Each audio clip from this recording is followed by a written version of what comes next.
Good evening, ladies and gentlemen, and a very, very warm welcome to the Azra Akšamija Museum on this, thankfully, slightly more beautiful evening. It's been horrendous lately, so very grateful that you've made the way up here. My name is Azra Akšamija. I'm Director of Collections and Public Programs here at the museum.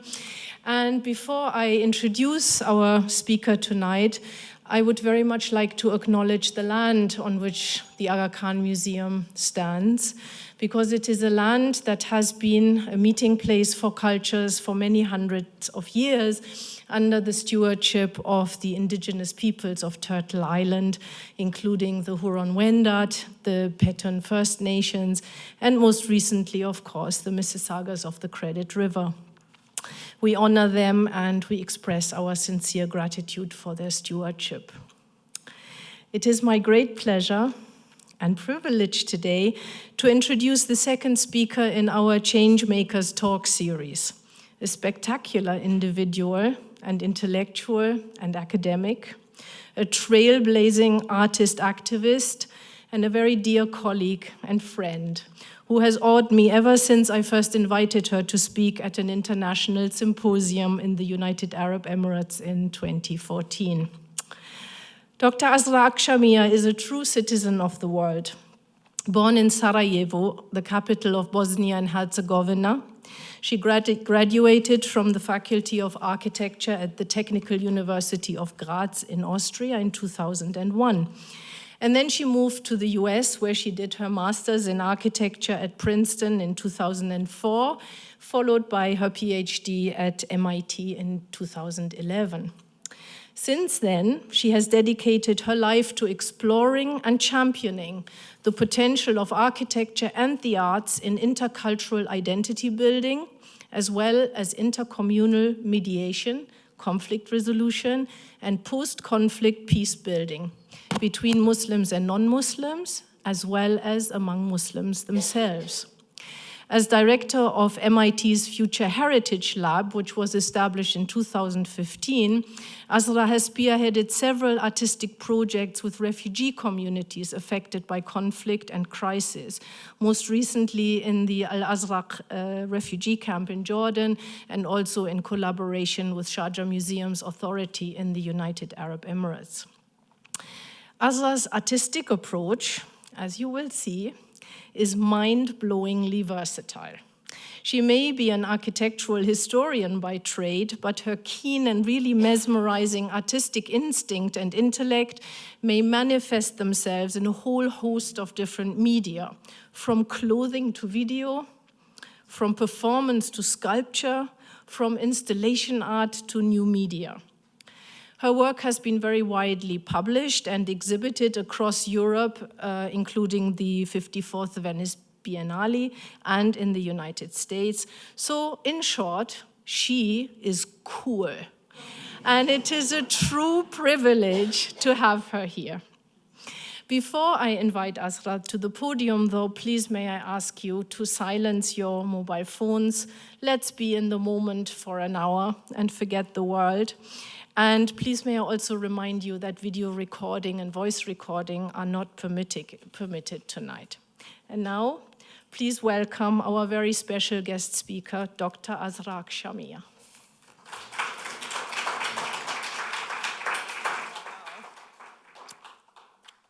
Wow, what an introduction. Thank you so much for this really generous introduction.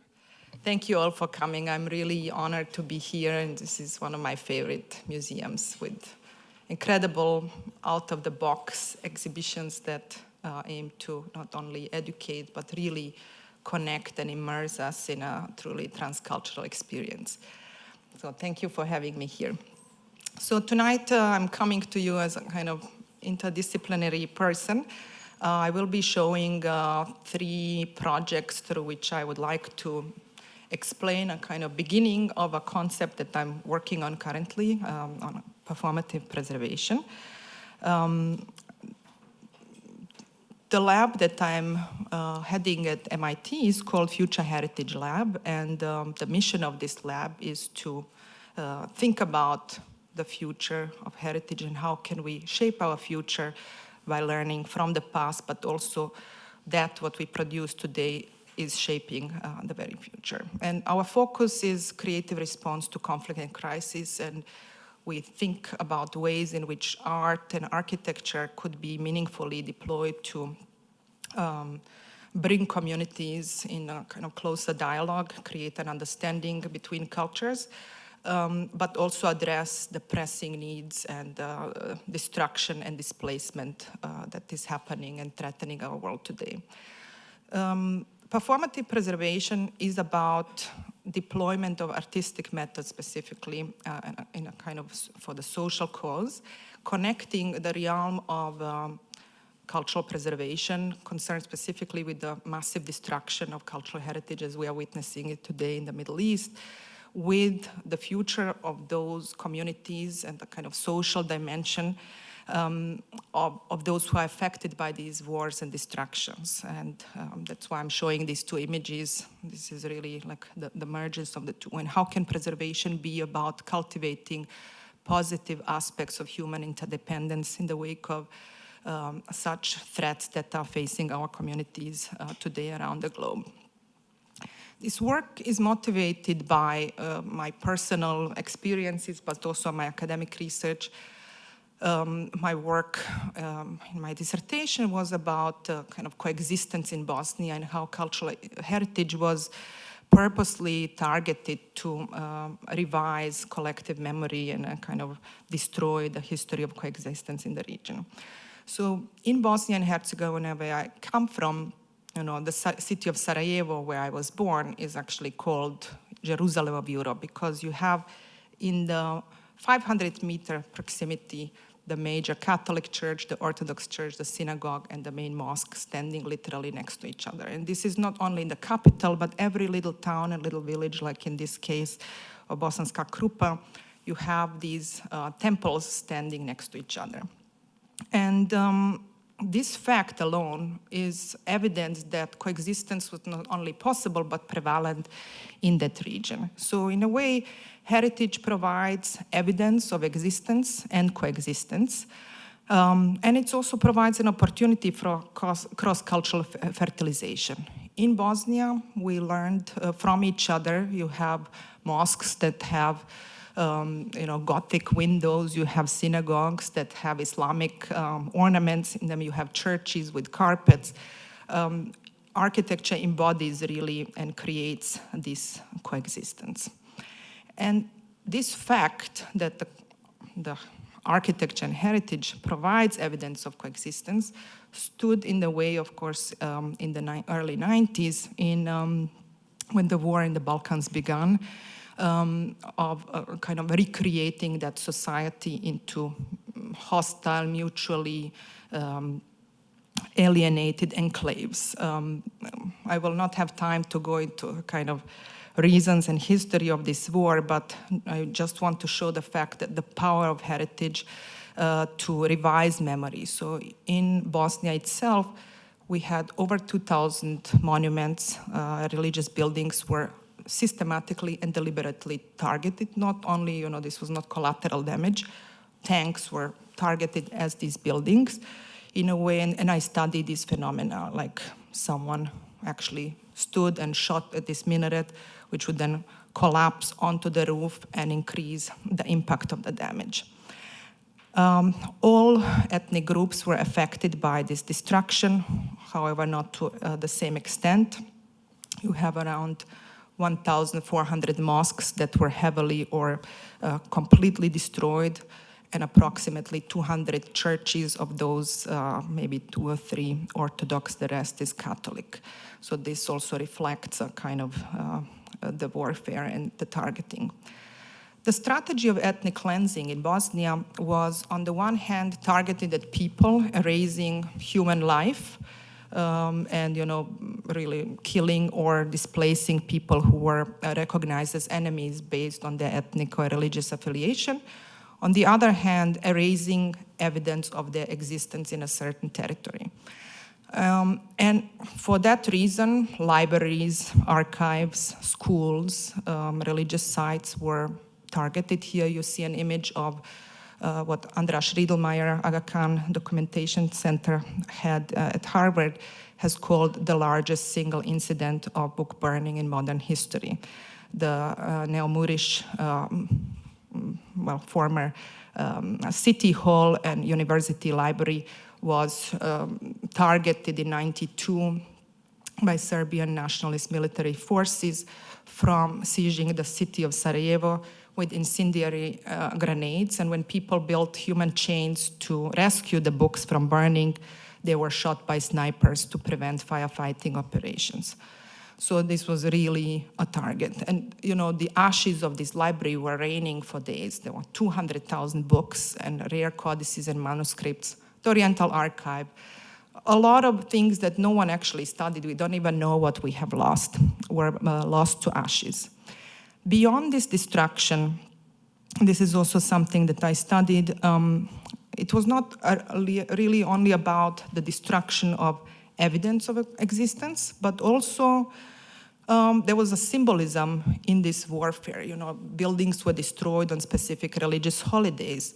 Imam or the priest would be, crucified on the door, or people would be executed or buried with the stones of their destroyed temple, to enhance the symbolism through this kind of sadism on architecture and on people. And in a way, architecture there almost takes the, kind of embodies the human life, I would say, at least in the eyes also of those who are destroying them. One poignant moment in this destruction was the targeting of the bridge, old bridge in Mostar, a pearl of Ottoman architecture from the 16th century, which was restored among other entities by the Aga Khan Foundation. This was a symbol of coexistence. You have one side of the river Muslims, on the other Catholics. We restored this bridge. However, coexistence was not destroyed. And this is something that I'm critiquing with this concept of performative preservation, that it is not enough to restore just material values, right, or the artifacts themselves. Social reconstruction needs to go hand in hand with physical reconstruction, and we need to insert that dimension better in post-war reconstruction processes. The result of that kind of lack in Bosnia is that you have in the same city of Mostar this kind of nationalism merging after the war, where a kind of religious competition for visibility and territorial dominance is expressed in mushrooming of lengths of minarets and church towers competing for visibility and a kind of reinserting presence. There is not much spirituality here, I would say. So preservation institutions are, grappling with these questions. It's really difficult when you have a war in a country. How do you restore? I mean, not every building is a significant monument. Not everything can be addressed with a kind of proper reconstruction. So many people are thinking about this, and one kind of challenging and I would say experimental approach that I'm really inspired by is by Jorge Otero Pailos, head of the preservation program at Columbia University, who uses preservationist methods like this cleaning of monuments with a silicone, layers that, and then takes that off, and all that dirt and dust that accumulated over buildings over the centuries, he claims that that's the actual monument. The memory of time that layers on monuments is considered for him, what is exactly being restored and preserved. So he claims, for example, this is the actual memory of the monument. Or Mohsin Alehari, an artist based in New York, originally from Iran, who is 3D printing artifacts that ISIS destroyed in Syria, in Iraq, but embedding the moment of destruction and that memory and the kind of information about the artifacts in little USB sticks, which are then embedded in these artifacts. So it's a really interesting, you can see this maybe as a kind of, maybe it's a tourist little icon, but maybe it's really a question of what exactly is being preserved.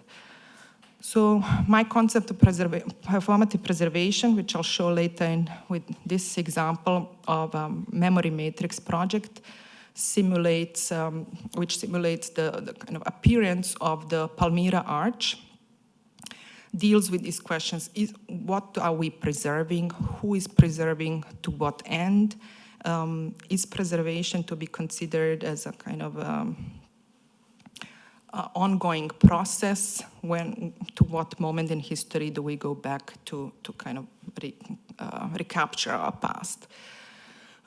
So this project began, and I'm using it as an example to explain some of the kind of critical or ethical questions that I'm grappling with. When Palmyra was destroyed by ISIS in 2015, the whole world was in shock. And I felt really uncomfortable with the use of these imageries of destruction, because these images are produced for us by those who are destroying buildings for our consumption to enhance the aspect and the intensity of destruction. They are meant for our consumerism of images. They carefully choreograph the kind of implanting of bombs, the blowing up, the after and before effect. And if we are using these images, are we also kind of supporting their cause? So that's one question. And how else can we talk about this destruction if we are not using images? The other dimension is selective empathy. When Palmyra was destroyed, we were all in shock, but when, the minaret of Great Mosque of Aleppo was blown up, not that much was in the news. So how come, and what is it about heritage that we select to be something that is touching us in our end of the world versus some other place? I think here we are kind of hinting towards the ethnocentric maybe idea of heritage that I would like to critique, that does heritage always have to be national or nationalistic for us to, I consider this also to be part of my heritage. And then in the reconstruction process, when Palmyra was destroyed, everyone was jumped in immediately. We can restore, we have new technologies that enable us to document exactly as the destruction is taking place, but also to replace what is being lost almost simultaneously to the destruction. So here's an example of that kind of practice by Oxford Institute, a kind of model of Palmyra Arch that was 3D printed in a smaller scale and then showcased in places in London, in New York, in Dubai. And for me, here is also the question, who owns this technology? Just because we have 3D printing, does it mean we should use it? What does it mean to create a kind of an artifact, or recreate just its shape, tour it around in centers of colonial power? And, we own this technology. What about technology transfer or expertise that is present in these places that are affected? Are we maybe reproducing some of these colonial dynamics? And then when you think about it, what exactly would be restored in this kind of project? Do we go back to the time of Emperor Severus Septimus in the 3rd century when the Palmyra Arch was built? Do we go to a restoration process in the 19th century? Do we go back to the time just before the destruction? And what about that moment and meaning inflicted on the artifacts that came with the moment of destruction? How do we make these decisions?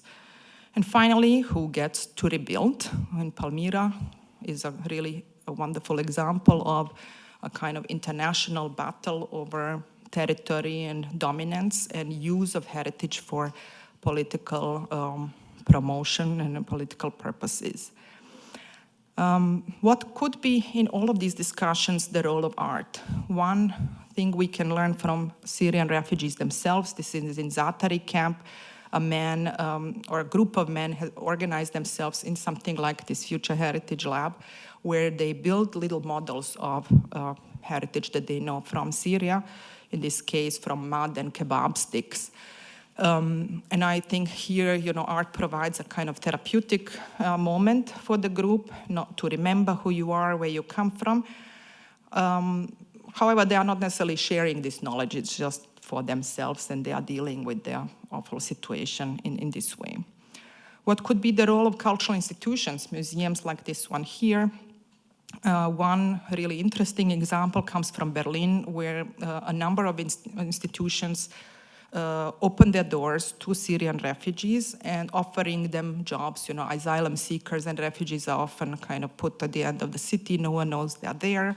How can we integrate them? So they are offered jobs in the museum as a museum guides.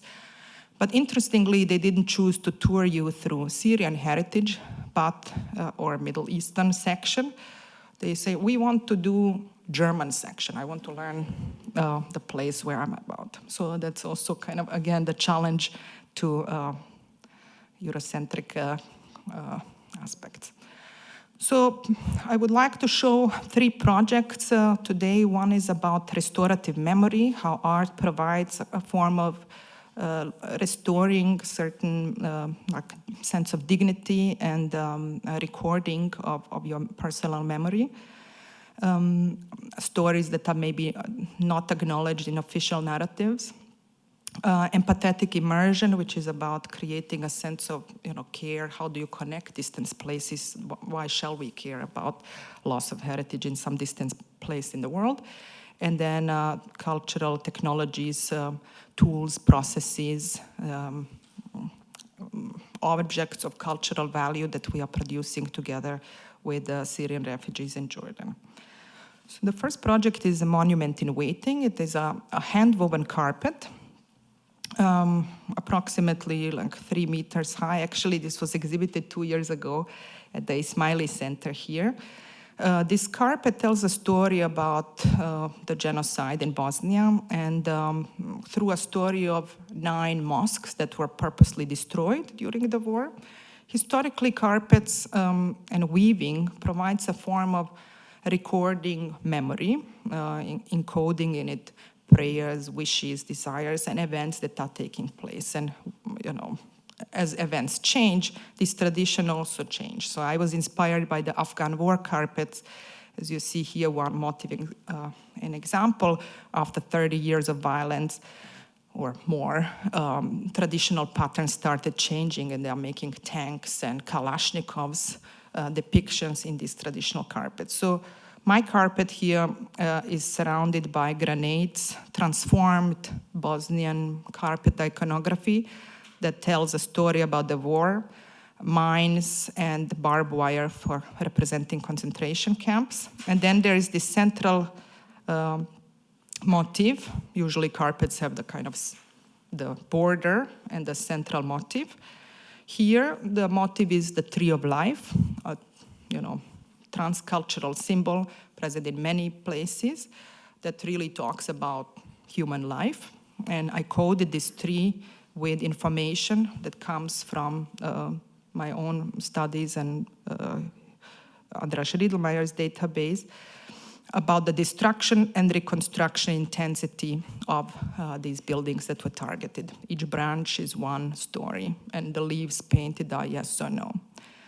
So here I'm interweaving personal memories with kind of historical facts, encoding data that Andras Riedelmeyer presented in the criminal tribunal in The Hague, to which I also added my entire database, and personal stories of those eyewitnesses who saw what happened in their villages. At the end of these branches are birds, poetic icons that talk about different aspects of heritage and dilemmas of reconstructing things. So, for example, here is like 2 birds in one nest. It's a village of Ahmići where 116 Bosnian Muslim men were killed by their Croat neighbors in a single day, and the imam was crucified on the door of the mosque. After the war, people returned, and there was this big dilemma: how do we deal with this trauma? It was so intense, and half of the village said, no, we will try to forget. The others said, we need to build a monument and kind of never forget. And they fought over this, and the village split into two, and they built two mosques, and therefore two birds in one nest. There's a video that explains some of these. Bird with a long neck talks about the kind of resurgence of nationalism, but also inserting a kind of defiant form of architecture to say, okay, you didn't manage to kill us. We are back, and we will triple the size of our minaret. The third one is bird with pigs proboscis. This is about difficulties of reconnecting and returnees. In Bosnia, we have a kind of apartheid situation where those who are displaced can go back, but they will live under the government of those who were killing them. And so legally you can have the right, but no way you will get a job or anything. And when people in this town, Zvornik, where all mosques were destroyed, came back to restore them, they were thrown, they found a slaughtered pig nose in the foundation stones of the mosque to signal that they are not welcome. Pigs are, in the Islamic tradition, considered not pure for consumption. And so cultural symbols are invoked here to kind of continue this type of warfare. Weaving itself also functions as a form of trauma recovery. So this carpet was designed by me, but also in conversation with women who survived torture and who work in a carpet weaving workshop as a kind of trauma recovery program. And they wove it. For them, it was really meaningful because this carpet was hung in The Hague, where I, not in the court, unfortunately, I couldn't display it there, but in a gallery where we then invited the judges and the lawyers involved in the criminal tribunal process. And there, you know, a kind of, the carpet was displaced as open-ended, it's not finished, indicating that we need to weave all these stories about also churches and synagogues that were destroyed. And that maybe that process towards healing is a never-ending one. But at least the beginning is marked with a symbolic act of attaching prayer beads to the bottom of the carpet. Those I collected in the 9 mosques that I visited. I gave them my prayer beads and I collected those from them. There was about symbolism of like prayers that, you know, memory of these hands that worship with these prayer beads. And those are attached, you know, you have to kneel down to attach them and literally pay respect or symbolically to that story. So this carpet is traveling, it's, you know, telling its own story. Empathetic immersion is now also about connecting different places through a creative process. So not to kind of how do we talk about violence in Syria and how do we care about this. So in 2016, MIT celebrated 100th anniversary of its old campus. And this is the building where I work. Here's the media lab, kind of, you know, place of technology and media. I proposed to install this kind of appearance of Palmyra Arch on what is our Triumphal Arch. So you have here in architecture inscribed M, I, and T. This is the main gate of the campus where everyone has to go through. And this is like 10 meters high, pretty gigantic installation. So it was about inviting our community to think about what is, we are celebrating our architecture on campus while, you know, half of the world is being bombed and wiped out of their history. The installation takes form of kind of scaffolding that looks at night as a stage, as maybe something that's in constant process of construction and reconstruction, with 20,000 little pixels hung on this scaffolding.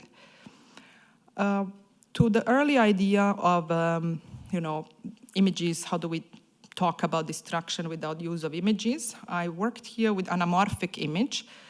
meaning that only when you look directly at this installation, you will see the appearance of Palmyra Arch. But then when you move on the side, you only see the fragments. And now and then it disappears when you turn the light green. That was like a subtle light installation. Depending on the angle of viewing, this installation merges then with the architecture of the campus. When you look closer, there are these little pixels, and they are laser cut with holes outlining cultural heritage examples that were destroyed during our lifetime. So this was from the concept. This is how it looks like. There are these chain link fencing with these different icons. And these little pixels were designed by students in workshops that I held in different places. Over 700 people participated in the creation of these. So there was my class at MIT. There was, over 200 people at the Cairo Maker Fair. And this, depending on the duration of engagement, there were different kinds of formats. In Cairo Maker Fair, it was more kind of quick engagement and people sharing stories. You see here the Aleppo Citadel. And, people draw these drawings, and then they kind of, pick one out that they like this one, they cross out the others. And we transfer this imprecision of the hand into the laser cutting precision. Were interesting examples also. There's a lot of misunderstanding happens. Someone made Titanic, then there's a whole discussion, is this heritage? Or a person from Egypt told us about Tutankhamun's mask falling down in the process of restoration, and where the beard fell off, and they kind of stuck it with super glue. And it was really like, okay, who is the expert here? So there are funny discussions too. But the point of this is to make it personal. So people choose different kinds of stories. This was a student of mine whose grandparents survived the Holocaust, and she heard stories from them. From Kristallnacht, and she drew an outline of the synagogue in Munich. There was other students engaged more with a kind of disappearance of ancient knowledge, and also our natural world. So, Amazonian forest depicted here. Important in this is that there is a kind of transcultural and transgenerational exchange. Here is in Ramallah, and the Art Academy Amman Design Week in Jordan. This was a really interesting one. Artist in Ramallah made a whole series of these pixels of villages that were wiped out, Palestinian villages wiped out by Israelis during his lifetime.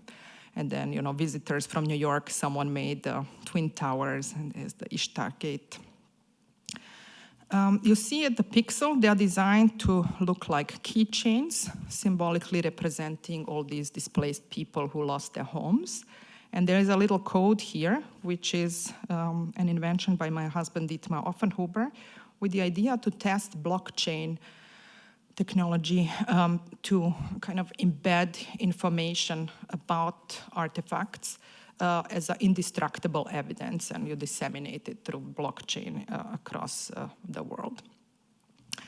The use of material is also symbolic, not necessarily the pixels, they were just for the symbolic reason, but the chain link fencing symbolizing borders that we erect against refugees. And here, because this whole space is multi-layered, the border becomes a gate, so you can immerse yourself in a kind of space of a border. The project was funded by 10 different departments and units at MIT. It was also a form of solidarity building across campus, and students building this together.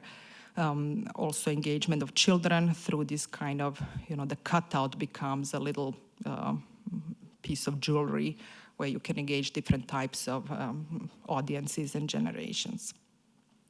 What was very interesting about this is in public space, you never know what is happening. So here, wind would blow through this. People were stealing these pixels. We designed them so that they are not completely fixed, so you can actually take them out.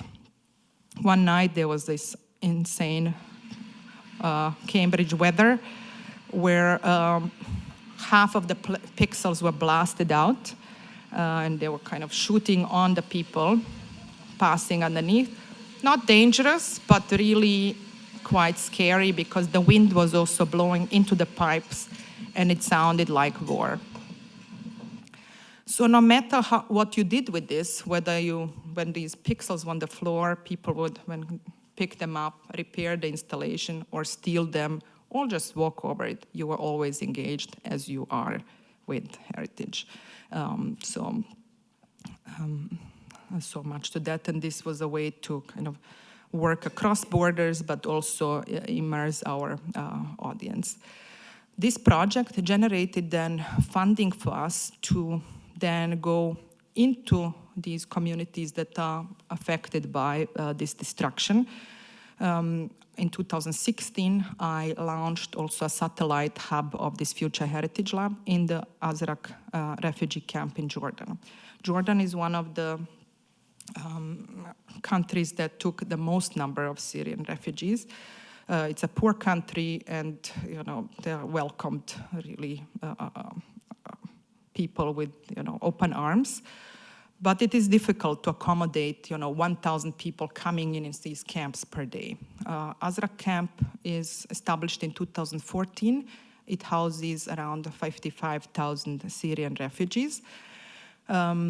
It is really well planned in terms of infrastructure and engineering efficiency, but which is how our humanitarian aid operates. We think that this is what we need to provide: food and shelter. It is given. This is how these shelters look like.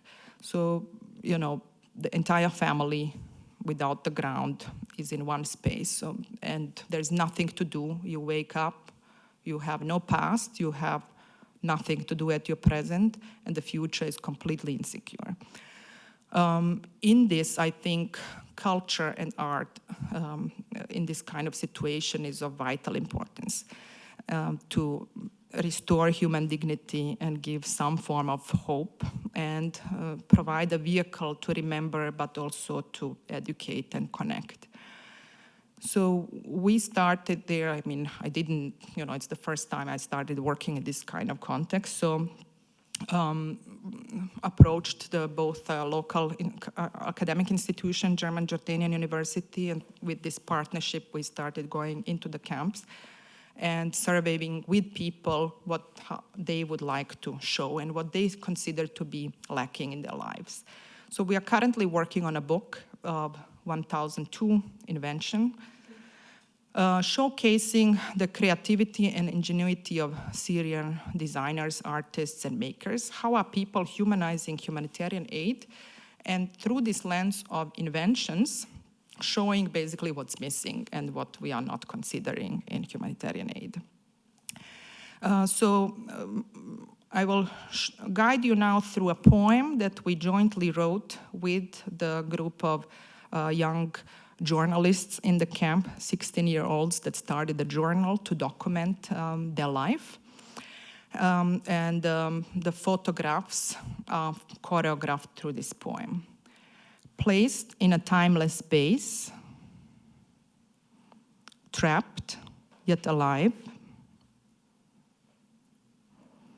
a living part of the world. Here, dignity is invented. This is a Chanel advertisement. Inspired by our heritage, overcoming scarcity, to exceed your comforts,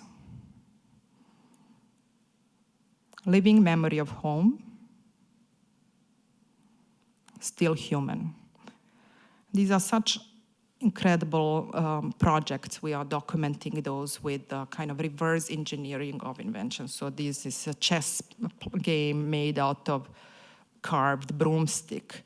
This is Abu Zuhair, a kind of Santa Claus of the camp, who is an incredible inventor. He makes toys out of trash for the kids. You see here how they use the UNHCR refugee blankets to create a kind of cladding of these awful metal shelters. Self-made coffee roasting. They invent air conditioners, outdoor shower, Palmyra Arch, outdoor majlis. And you see this is like from some kind of IKEA, I think, a kind of floor for playground. Here they're planting vertically because they are not allowed to plant into the ground because the idea is that they should not become permanent, so nothing is allowed. But, you know, people get married and they live and they continue to live despite this.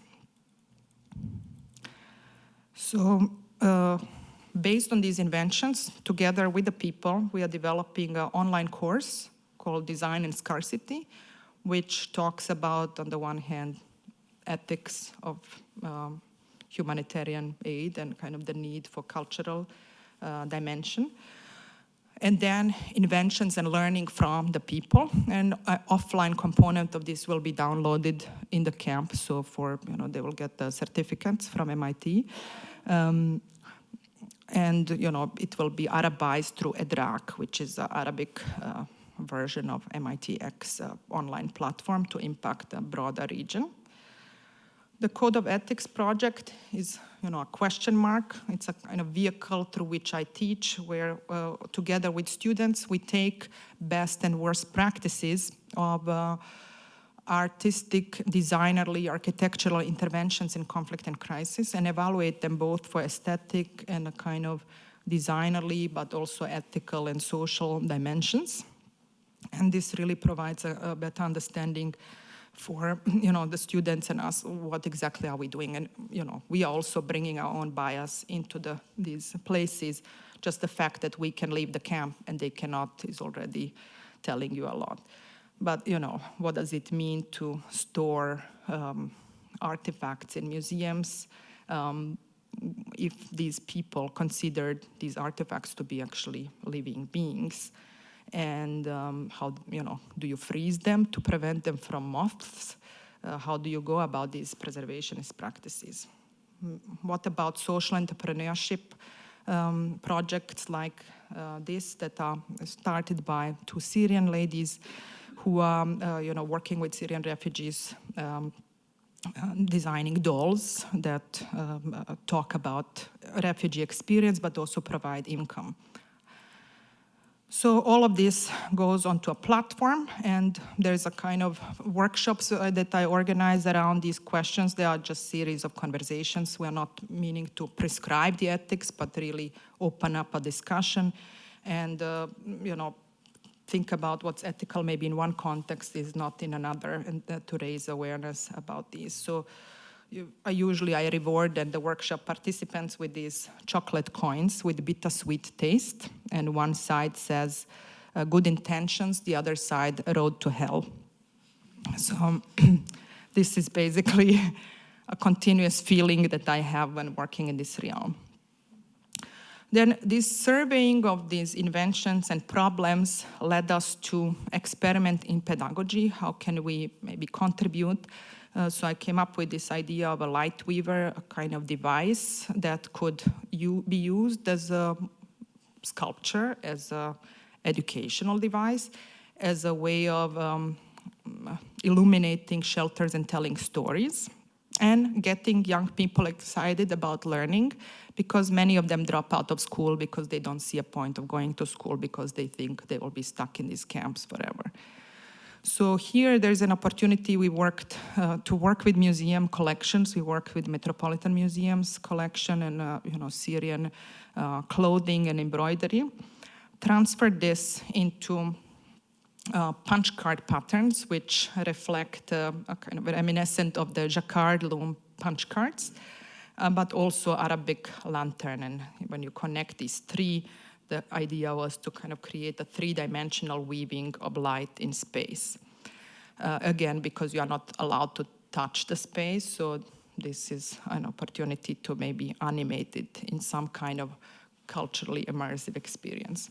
To do that, we organized a number of workshops that are focused on co-creation. So everyone is teaching and learning something. There's a transcultural exchange. I brought a half-working idea, but then the Syrian engineers figured out how this mechanism could actually work. I brought some patterns, but the ladies brought their own patterns. Then the engineer turned out to be a calligrapher. So it was quite interesting to, once the inspiration started going, what people came up with. These are some of the shots of these early prototypes, and you see the whole thing is made out of cardboard, recycled materials, trash that can be found in the camp. This is one. Everyone is doing logos there, so I thought, okay, I need an MIT logo too. But this for me is really telling, it's easy to laser cut this thing, but if you have to do it out of trash, how do you make a gear mechanism? And we made these, and they are now in Jordan, so now I'm trying to figure out how did we make this lamp. I work with a couple of engineers at MIT to help us reverse engineer this towards learning, and you'll see here some of the shots of this project, and it's various tests that ended up working. So this was the first time it was meant to work. This young man, his name is Jar, an incredibly inspiring and talented young engineer, but he dropped out of school. But this gave him some enthusiasm for learning. Here we did some special effects using flour, because of course there's no smoke machine. We're just throwing some flour on this and filming it with cell phone.